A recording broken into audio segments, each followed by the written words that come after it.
You all, welcome back. Welcome back to another glorious day of fishing with G-Man.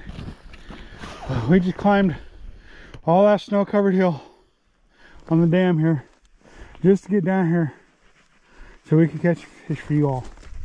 So, my first thing I gotta say is whoever's out there commenting, hating the way that I treat fish, hating the way that they feel that I mistreat them by the way I handle them and just toss them back in the water, and don't like the fact that I'm taking wide fish out of the river. You know what? The law allows me to take those fish, and those laws allow me to harvest those fish and eat them. I don't take a whole lot, you know. Yeah, you may hear me in every video say fish taco, fish taco. I'm not taking all those fish home. Sorry, that's not me. That's not what I do. Second of all, somebody wanted me to show them how. Oh, and I'm sorry if you feel like I'm mistreating those fish. I'm not. Somebody wanted me to show them how to rig up the Ned rig, this micro Ned. Basically what you're doing is you're getting your package of Neds. I showed you the package. You got a Ned micro Ned micro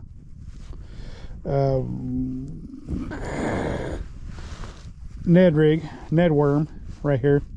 I'm going to show you how to these things are so adorable. See, basically what it does is it looks like that when it comes off out of the package. And then you got a Ned hook right here. And basically what you're doing is you measure it up to your hook like that. Those fishes last weekend, or the last time I came out, really messed up that hook pretty good.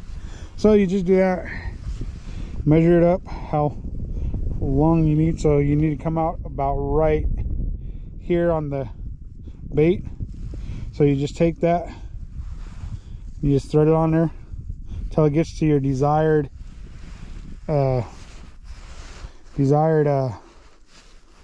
length that you need to get to, and there you go. Push it all the way up to the head of the jig, and that bait's ready to be fished. So, and that's all there is to it. Ned rig. And then basically what you're going to do is you're either going to just throw it out there and let it sink a little bit, and then you're just going to start popping it in like this and bouncing it. A lot of people bounce it off the bottom. I find that if you have aggressive enough fish, you don't have to bounce it off the bottom. You can just throw it out there and just start working in and out. You let it sink for a couple seconds, and basically what happens is it bounces up and down, and it looks like a worm or a minnow or something that the fish want to eat. And then you just keep doing that, and you just work it up and down the shorelines, or if you're in a boat, you're working it casting towards the shoreline and working it in. And you're just taking your time with it. You're not working it real fast, real aggressively. And that's one way to work the Ned rig in order to get bit. I didn't bring my fly rod, which I really wish I did, but my blue card's buried in snow, so I just didn't dig out everything. I had these rods already dug out, so that's why I decided to bring these two rods. And then you can also just cast it out there, let it sink a couple seconds like this. It looks like it's going to be a calm, well, windy bluebird sky, but that'll help out. And then just kind of slowly work it in like this, real slow, especially when it's cold out. Just really slow and take your time with it. And then hopefully when you're doing that, the fish will eat it. So yeah, that's how you work the Ned rig. Two ways of doing it. There's also another way you can do it, like a drop shot, because they float. I'm not going to show that because I don't want to rig up that way. That's not how I'm planning on fishing. I mean, if the fishing is just that bad, I might do some working like that. That's normal Power Pro, you know. Maybe lighter than what I used to use. But I think it's also because my guide's freezing up. Could be part of it too, you know? Yeah. Because I mean, I still had a little bit of problem with it last weekend, but not nearly as bad as I'm having this weekend.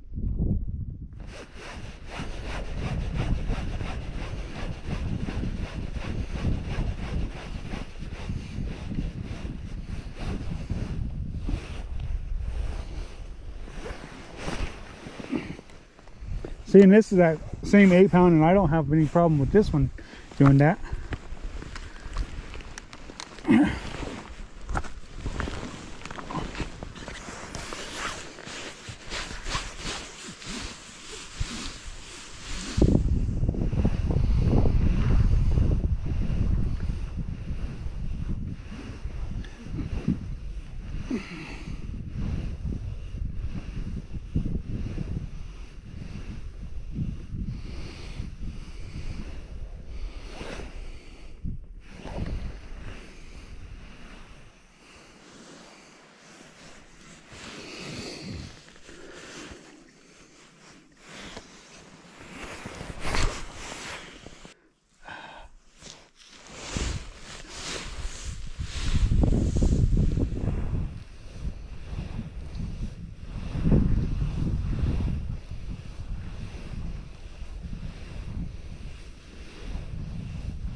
Oh, there we go, fish on.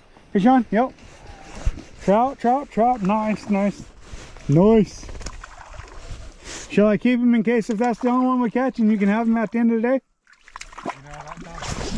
All right. Finally, after all the struggle today, finally got one. Decent little keeper. Yeah.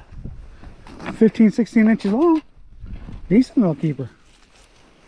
I wouldn't say 16. I would say closer to 14, 15. Nice little keeper trout. Here at a Prineville Res. Oh, still, I'm just gonna hit the stringer through your gill and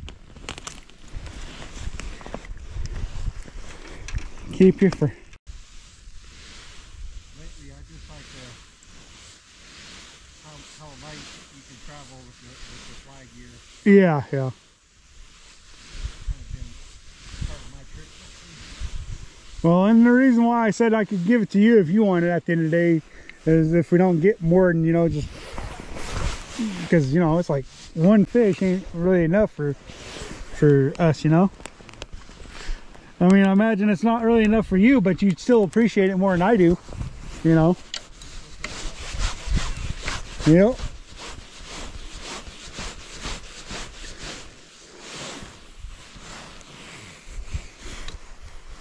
What in the world? Yeah. Whoa. It's just sitting there and just sitting there. I'm like messing with my other rod, and then here we go. Got a fish on. I mean, it just hit the water, and I was just recasting that one, and here we go. Yeah, I threw my bag in the water, but that's a decent fish. Yeah, that's a bigger fish. That's a bigger fish. Definitely bigger. Come here. We're gonna put you on the stringer. I don't have my net because my car's buried in the. Oh yeah. Dang, that's 17 incher, 18 incher. Yeah, that one doesn't look too bad. I just about lost. Well, I did throw my whole bag in the water. One more foot and your stuff would have been in. Y'all check them out. These reservoir trout, we generally keep them when we catch them. It's not like the river fish where we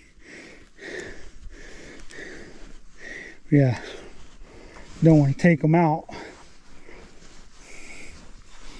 So that's fish number 2 after having a rough start to the day, y'all.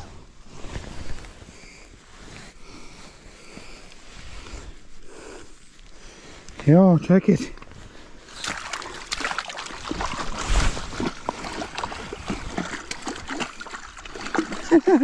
They do not like being on that stringer. They're like, let me go, let me go. Okay, won't do that. That way they can't. That time they almost swam off with with the bag. I had to put a rock on it.